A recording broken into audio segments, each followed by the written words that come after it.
Olá, nono ano, vamos aí para mais um vídeo. No último vídeo nós estávamos comentando sobre a segunda lei de Newton e paramos aí na relação entre massa e peso. E aí ficaram de tarefa para vocês os exercícios da página 166, 167, que os exercícios 15, 16 e 17. Então vamos rapidinho neles aqui, antes de ir para umas outras aplicações da segunda lei de Newton, ok? Que é o cálculo de aceleração em função de força e massa. Então tá aqui o exercício 15, eu vou ler. Vocês podem acompanhar aí na página 166. Aqui pelo vídeo não está dando para ler não, mas vocês podem acompanhar na apostila. Usando como base as leis de Newton, responda as seguintes questões, identificando qual dessas leis é aplicável à situação apresentada. Bom, gente, esse exercício aqui, ele envolve a terceira lei que a gente não viu. Então eu vou marcar qual é de terceira e depois a gente passa a terceira lei de Newton e a gente retorna nesse exercício se for o caso. Se o motor de uma nave espacial viajando no espaço interestelar for desligado, o que acontecerá com a nave? Ela vai parar ou continuará em movimento? Pelo princípio da inércia, pela primeira lei de Newton, ela continuará em movimento retilíneo uniforme. Então a nave, se o motor for desligado no vácuo espacial, onde ela não terá resistência de nada, ela irá então continuar se movendo em movimento retilíneo uniforme, ok? Então, primeira lei de Newton. Na letra B, por que é possível retirar o resto de ketchup de um frasco quase vazio, sacudindo o recipiente? Então, quando você sacode o recipiente, você faz assim, você para o recipiente. O líquido que estava aqui dentro, a pasta que estava aqui dentro, ela vem andando junto. Quando você para o recipiente, ela continua em movimento e vem para o bico. Então, sacudir, ele resolve por causa disso. Primeira lei de Newton também. Quando você para o recipiente, a pasta que está lá dentro continua o seu movimento, movimento retilíneo uniforme, e, consequentemente, quando você para ela aqui, deixa eu trocar de mão por causa da claridade, quando você para, então, a pasta que estava no alto, ela acaba indo para baixo, ok? Então, também primeira lei de Newton. Ao iniciar um treinamento com fuzil, um soldado é recomendado pelo capitão a tomar cuidado com o coice da arma. Isso é a terceira lei de Newton. Então, depois a gente volta nessa letra C. Vou marcar ela aqui que eu preciso voltar nela, ok? A letra D também se refere à terceira lei. A roda de tração de uma motocicleta recebe do solo uma força de impulsão muito menor do que aquela que o solo exerce nas rodas de tração de um ônibus. No entanto, por que a motocicleta arranca com uma aceleração muito maior? Gente, segunda lei de Newton. Vou fazer aqui, ó. É o exercício 15, letra E. Então, 15, letra E. O que nós temos? Que a força resultante é massa vezes aceleração. Então, a força que o motor da moto aplica na roda de tração da moto é muito menor que a força que a roda de tração aplica no caminhão. Aqui no caso é o ônibus, desculpe, não é caminhão. Então o que acontece, gente? A força da moto, mesmo sendo menor, imprime na moto uma aceleração maior. Aí, gente, a relação é com massa, certo? O que acontece? A massa da moto é muito menor do que a massa do ônibus. E como é uma razão proporcional, o que vai acontecer? Como é uma coisa proporcional ali, quantas vezes que a massa da moto é menor do que a de um ônibus? A moto pesa 100 quilos. O ônibus vai pesar o quê? 3.000 quilos? Vamos supor, estou chutando aqui, não faço a mínima ideia de quanto pesa um ônibus. Mas se for 3.000 para 100, a massa do ônibus é 30 vezes maior. E a força que a roda do ônibus aplica sobre ele no momento da tração é muito menos do que essas 30 vezes. Então a proporção entre força e massa, ela não é a mesma. Então a força do ônibus é muito menor do que a massa da moto é maior. Então, conseguiram entender? Como a massa da moto é muito menor que a massa do ônibus, uma pequena força consegue imprimir uma aceleração maior na moto do que no ônibus. Então isso aí está relacionado com a segunda lei de Newton, é a relação da força com a massa. Tá ok? E a letra F, por que é mais difícil parar uma bola de futebol de salão do que uma bola de tênis, ambas movendo-se com velocidades iguais? Porque a bola de futebol é mais pesada. Então a inércia, ela está relacionada com a massa. Quanto maior a massa de uma partícula, mais difícil é dela sair da sua condição de inércia. Então é muito mais difícil iniciar ou cessar o movimento ou variar a trajetória de uma partícula de massa maior do que de uma partícula de massa menor. Então é muito mais fácil parar a bola de tênis do que parar a bola de futebol, na mesma velocidade, claro. Ok? Bom, então esse é o exercício 15. O outro exercício é o 16.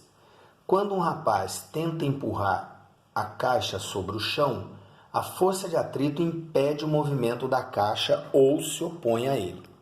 Se o rapaz empurrar a caixa com uma força de 50 newtons e ela permanecer parada, qual o valor da força de atrito do chão sobre ela? Então aqui nós temos a força do rapaz e a força de atrito. Se ela permanece parada, significa o quê? Que a força resultante tem que dar zero. Então se o rapaz aplica uma força de 50, para a resultante dar zero, a força de atrito tem que ser oposta e também de 50, porque 50 menos 50 dá zero. Então a força de atrito de 50 newtons também, tá? Para equilibrar. Se o rapaz aumentar a força para 60 newtons e a caixa continuar parada, qual será o valor da força de atrito? Também passará para 60. Ok? Considere que F 80 newtons seja a força mínima para fazer a caixa entrar em movimento.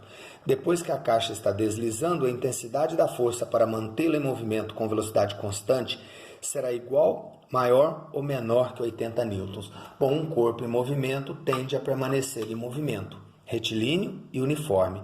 Então, a inércia da caixa em movimento vai facilitar o seu movimento, fazendo então com que possamos diminuir a nossa força para manter esta caixa em movimento. Então, para iniciar o movimento, a força precisa ser maior do que para manter em movimento. Por quê? Para iniciar o movimento, eu tenho que romper a inércia. Um corpo em repouso tende a permanecer em repouso. Então, a inércia está segurando a caixa em repouso. Somada a isso, tem a força de atrito. É claro que a inércia a gente não calcula, tá? É uma, vamos dizer assim, teoricamente. E a caixa em movimento, a inércia ajuda a manter o movimento. Então, a inércia, que era nossa inimiga para iniciar o movimento da caixa, passa a ser nossa amiga, ajudando a manter a caixa em movimento. Então, por isso, a força para manter o movimento é menor do que a força para iniciar o movimento. Ok? E depois a 17, uma pessoa está apoiada sobre uma balança de banheiro. Que força essa pessoa exerce sobre a balança? Seu peso ou a força com que ela se apoia na balança? Bom, gente, é a força com que ela se apoia na balança. Então, a balança mede a força que ela faz, né, que ela faz entre aspas, né, que ela exerce para segurar a pessoa em cima dela, que é exatamente a força que essa pessoa aplica sobre a balança. Então, quando você pisa na balança, você empurra a balança para baixo. A balança mede esta força. Se a balança estiver nivelada, esta força é igual ao seu peso. Então, acaba sendo a mesma coisa. Então, como esse peso se compara com a força de apoio na balança? Se a balança estiver nivelada, o peso é igual a esta força, ou a força é igual ao seu próprio peso. Ok, então? Então, a 17 é a força com o qual a pessoa se apoia na balança, que com a balança nivelada é igual ao seu peso. Então estão aí os comentários das questões 15, 16, 17. Tranquilos? Bom, então agora, gente, vamos recuar aí na apostila, né? Vamos retornar. Lembra que a gente tinha passado direto pela página 152, que é a terceira lei de Newton. E aí, junto com a terceira lei de Newton, a gente aproveita para ver a força de atrito, ok? Então, deixa eu trocar a nossa folhinha. E aí, depois eu... Bom, vamos lá, então.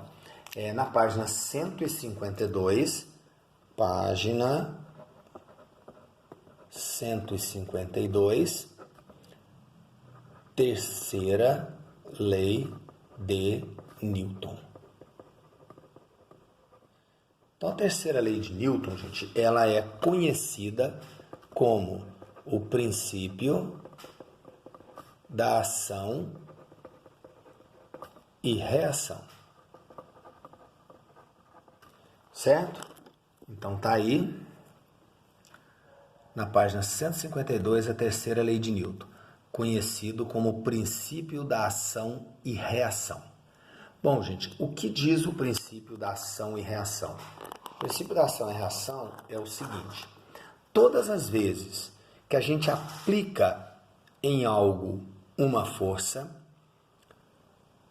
esse outro objeto reage e nos aplica de volta uma força de igual módulo, de mesma direção, porém em sentidos opostos.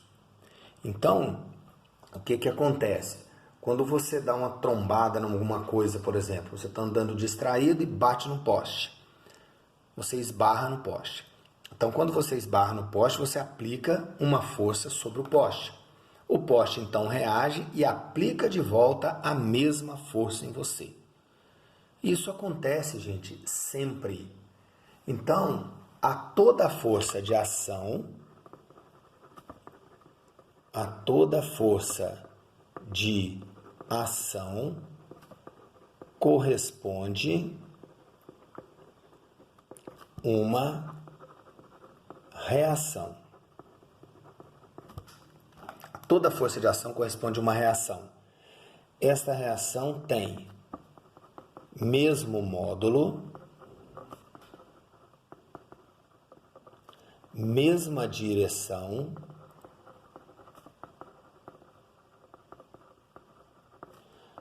e sentidos opostos. Certo? Então seria isso aqui, ó. A toda força de ação corresponde uma reação de mesmo módulo, mesma direção e sentidos opostos. Então veja bem, se a gente tem aqui, ó, vamos botar aqui um campinho, um jovem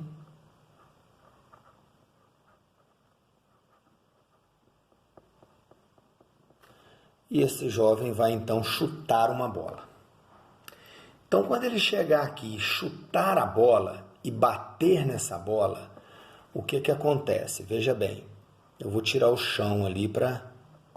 Então, assim, aqui o pé que vai bater na bola no momento da pancada.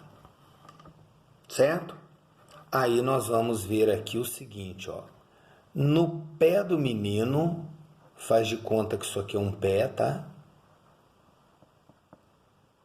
No pé do menino e na bola, o que vai acontecer? Quando ele chuta, deixa eu fazer umas travinhas aqui para fazer mais de conta ainda que uma chuteira, pronto. Então, quando ele chutar a bola, o que vai acontecer ali? Deixa eu tentar dar um zoom sem sair do foco.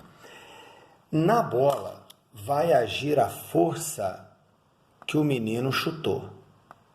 Então, aqui, a força agindo na bola. Como a toda força de reação corresponde a uma reação, a bola, então, reage e aplica aqui no pé do menino a força no pé. Então, aqui seria ação e reação. Então, ação, força do pé na bola. Reação, força da bola no pé. E aí nós vamos ter o quê? Que o módulo da força que o menino aplicou na bola é igual ao módulo da força que a bola aplicou no pé do menino. Então, aqui nós temos uma ação e reação.